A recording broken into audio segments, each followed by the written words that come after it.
Good day, folks. Today we're out with our cows.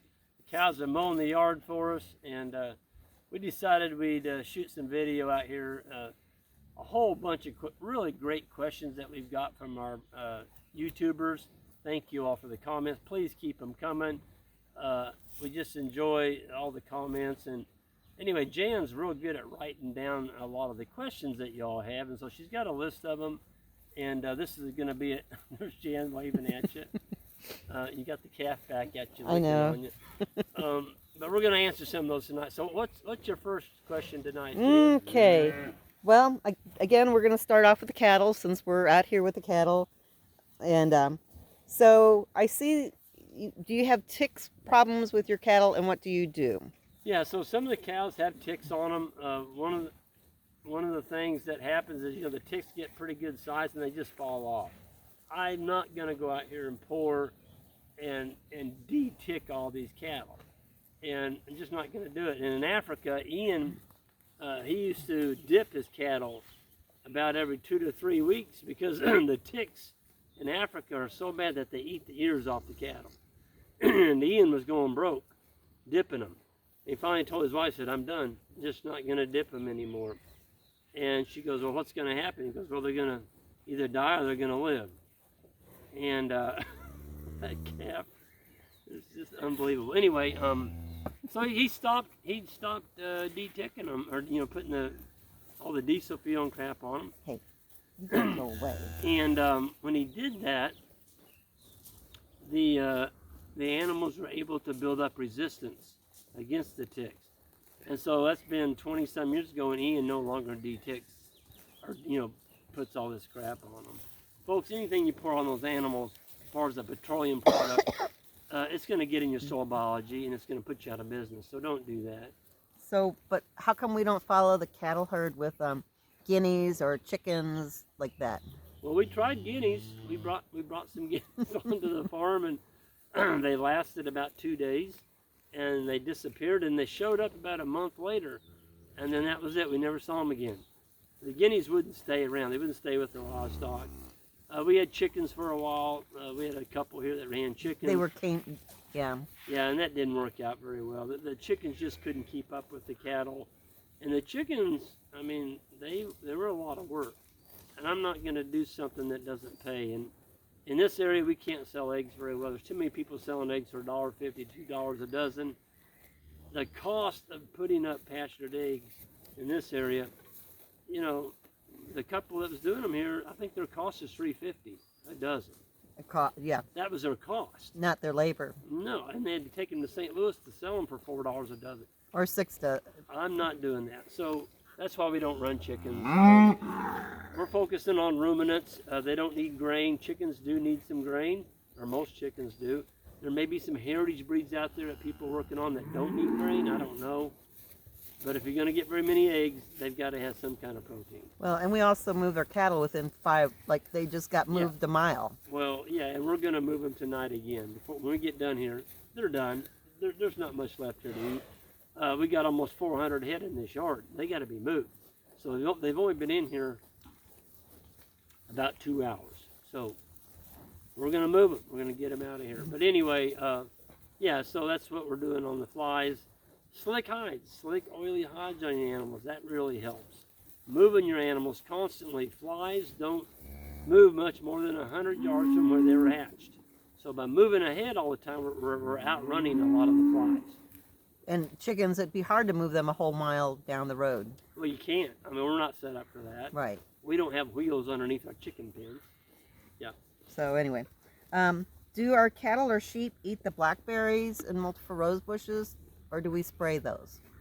We don't spray anything. The sheep will destroy multiple rose bushes. Matter of fact, the sheep farms over here, there are no multiple rose bushes left. The sheep have killed them all. Blackberries, they'll work on them pretty well. If you really got a huge blackberry infestation, you need to really look at goats. Goats might be a really good answer. They like the woodies even more than the sheep do. And cows will kind of pick on them a little bit. But if your blackberries are really thick, I learned a hard lesson. I tried to get the cows to go in and trample my blackberries. I parked our free choice mineral feeder right in the middle of a big blackberry patch. I thought I was doing something really smart. And the next day I went out there and I noticed the calves, every time they try and suck them, the cows were kicking at the calves. I went down and started looking closer, and those blackberry vines had cut the teats on those cows. When the cows went in there to get the mineral, that's how bad the blackberries were. They actually ripped open the teats on some of those cows. And it took about 2 days for those teats to get healed up enough that the calves could suck again. So don't do that. Don't park your mineral feeder right in the middle of a whole bunch of blackberries. You may cut up the teats on your cows. Now he's over here sniffing my boot. Yeah. Okay. There's one friendly calf. Do the cattle spread seed through their manure? Yes, absolutely. So red clover, all these seed heads they're eating, yeah, it's coming up, and you'll see it. I mean, the manure will be deposited, and you'll see clover plants coming up out of the manure. Some people actually throw clover seed in with their mineral. So when the cows eat the mineral, they're eating the clover, and they poop it out. Everywhere they poop, they're spreading clover seed. Okay, that's pretty cool. So now that we're talking about clover, do you want your cattle eating pure clover? I've heard it's kind of bad for the cattle. You got to be very careful with 100% stand of clover. If you get up there around 70%, 80% clover, especially in the morning when it's got a lot of dew on it, or during the rain when it's wet, you can kill animals. They can bloat on clover. I have found now with our bigger mob, we've got enough animals out there. There's enough competition, and there's some grass in there. We haven't lost a single animal to bloat. But in the past? In the past, when you and I ran stalkers, we custom grazed stalkers for other people. A stalker is a 400-pound calf. We would lose about one a summer on clover. No matter what we did, we'd lose about one. And that was out of, well, our biggest summer, you and I ran like 1,500. Yeah. 1,500 stalkers. Yeah. That was kind of sad. Yeah. And it was always the biggest stalker. It seemed like it always killed the biggest, fattest one. So again, since there's a question down here under the grasses. So if you find a patch that's over 50% of clover, the ground does not seem to heal itself because of the nitrogen levels are so high. What would you do about that? Well, the clovers are fixating nitrogen from the air, and the grasses come along and How do they do that? It's just a natural system. Legumes have that unique ability to grab out nitrogen out there and put it in the root nodule. There's these little nodules that live on the root hairs. If you take a knife and cut them open, they're little bitty guys. If you cut them open, you can see the color of them. And I think I get this right. The pinker they are on the inside, the better at fixating nitrogen. So if you inoculate your seed, if you're out there and you're trying to put seed down, always inoculate it. That gives it a lot more nitrogen fixing capability. If you don't inoculate it, you're not going to get near the nitrogen fixation. So having said that, if you get a lot of clover in your paddock, it will fix itself over time. It may not be in your time horizon. It may take a couple years. When we leased docks over here, it had a soybean field in it. All the cockabirds came up. We had a lot of clover for the first 2 years. But now you go over there, it's perfect. So it will adjust over time. Bloat guard. There's a block you can buy. It's called bloat guard. If you have a lot of clover, put one of those out there. The cows can lick a little bit of that, and it will keep them from bloating. Okay. Yeah. So we're going to jump down. Right now, we're going to jump to fencing. So you always talk about these pigtails. What and why what do you do with those? They're heavy. They're hard to carry. Yeah, I gotta give a plug. I think it's Lee Lindsay. If you're watching this, I answered that. Like, you must have missed my reply because I've answered it several times. But we're gonna do a video on that just for Lee. Where we use them at, we've done it in the past, but I know it's hard to find. We don't have any out here right now, but I promise you it's coming. Where we use those, we use it for corners. We use them for paddock divisions. We use them to hang reels on. they're pretty darn valuable to use when you're using this temporary fencing. And we got I don't know, I've got 50 or 100 of them, and I'm just going to have to do a video on how we use those. Yeah, all the different uses of pigtails. Yeah, and the whole video is just going to be pigtails. So we wish we had pigs, so we use pigtails. Okay. Okay. Excuse me. What do you ever use geomat under your rock? Geotextile. Yes, we do. If we have geotextile, we're going to put down rock like around a water tank, or if I'm putting in a gravel area like around a corral, where I'm going to be backing trailers up. Folks, put down geotextile. Go get you a roll of it. Get the 12-foot wide. Get the heaviest. There's several different layers. I go for the thickest layer I can get, and I lay that stuff down. It comes in a 480 foot roll, and you put a roll of that stuff down, then put the rock on top of it. That rock will be there 50 years from now. What it does, it keeps your rock from going down into the dirt. It just sets up there. It can't go down because you got that fabric underneath there. Now, if you already have an old worn-out rock driveway, kind of half rock laying over, you can't put textile down on top of that. Because if you have a little bit of loose rock under the textile, and then you put the textile on top and your rock on top, it chews it up. It'll chew holes in it, and you just wasted your money. It's got to be on bare soil or grass. Yeah, it will save you a lot of money. Save you a ton of money. We just had people with the trailers come in and get the bowls. Oh man, that was slick. It was raining, it was wet. We had a beautiful turnaround area up there. Yeah, everybody got in good. No mud. I love our geotextile. It's worth doing. You know, a load of rock today, now they've increased the size of the loads. We get 24-ton load. That's $550. That's a lot of money. You don't want to be doing that every year. Yeah, so. Okay. So in one of the videos, you showed that there were irises planted out alongside the driveway, and they're creeping out into the pasture. Aren't those poisonous? I've never lost a cow to eating iris. Our cows don't like iris. I've hardly ever seen them where they've clipped one off, even when they have access to it. They will eat lilies, and lilies aren't poisonous. They'll eat the heck out of a lily. Well, they don't eat iris at all. But I mean, why? So there's other plants out there that are noxious or poisonous to cattle. They tend not to eat them because... Yeah, because a cow won't intentionally poison herself. Just like this poison hemlock. There's another one, the mint. It's getting bad out here in these.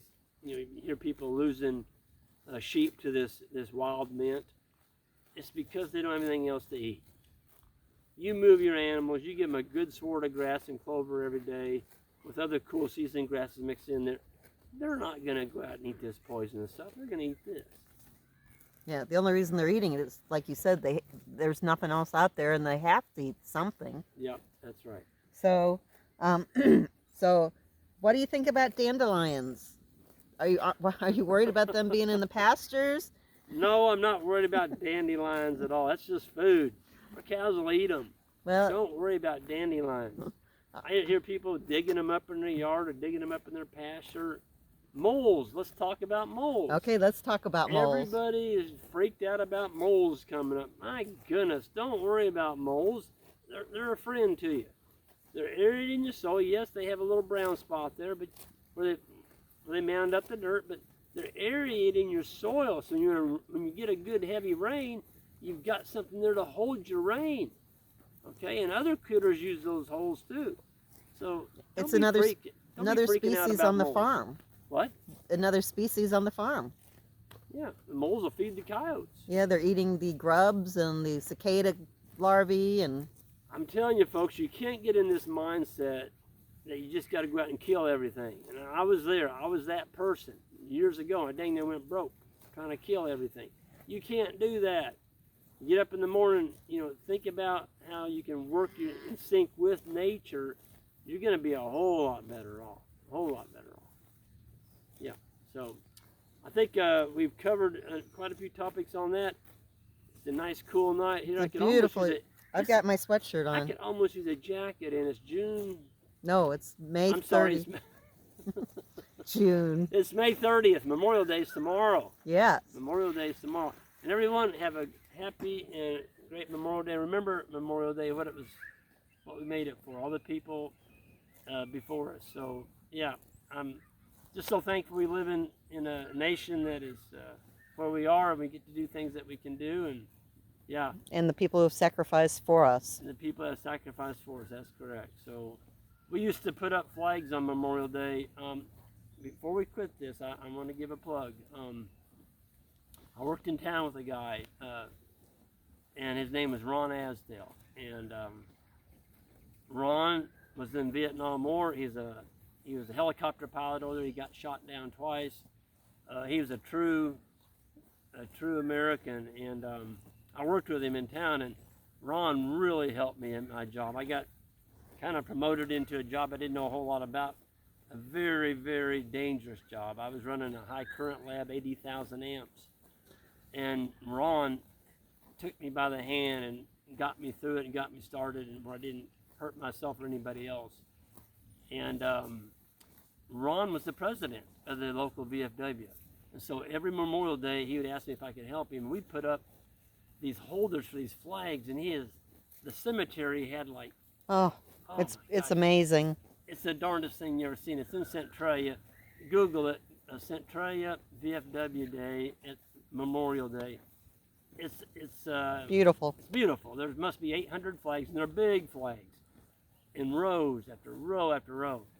And I just want to give my condolences to Ron's family. Ron passed away 3 months ago. I just couldn't believe it. With COVID. With COVID, and he was a heck of a guy, and he was a cattleman too. And Ron is missed, and I know everybody that worked with him missed him. He was a great fellow. And you had a cousin? I had a cousin that was killed in Vietnam, yes, David and Lynn Judy, and that's a story I'm going to save, because that's a whole story. Yeah, David and Lynn Judy was, yeah, he was my cousin, and I got to save that one. Okay. Yeah. So, but anyway, shout out to everybody. Yeah, give everyone a happy Memorial Day, and have a good one. And yeah, the cows are needing to be moved, and we're gonna do that right now. So we'll check you out later. Hit that subscribe button on out, and see you next time.